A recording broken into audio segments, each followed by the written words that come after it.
who came to turn up at their favorite festival.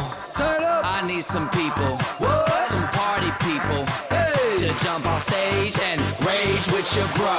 Oh, that's why I'm calling all my ravers, dressed in candy flavors. Calling all my hipsters, too cool to be my listeners. Calling all the scenesters with iconic t-shirts. Say no to drugs, yay for pay, and free Justin Bieber.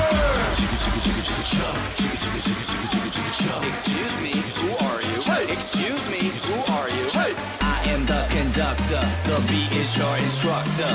All aboard! Get on that party train.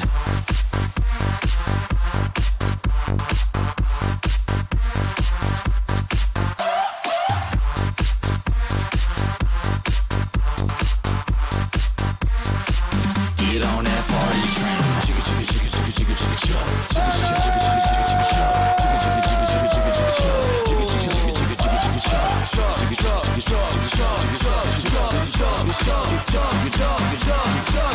Get on that party train.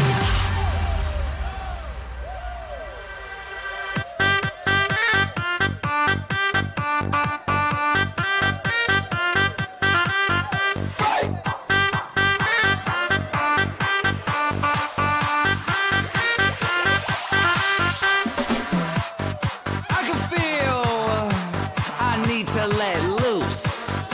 Loosen your caboose.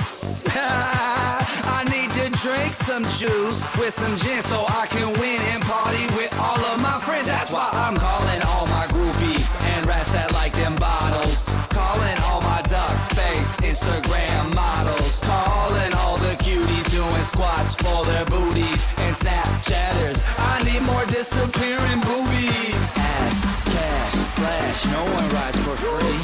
Ass, cash, or flash, no one rides for free but me. I am the conductor, the beat is your instructor. All aboard!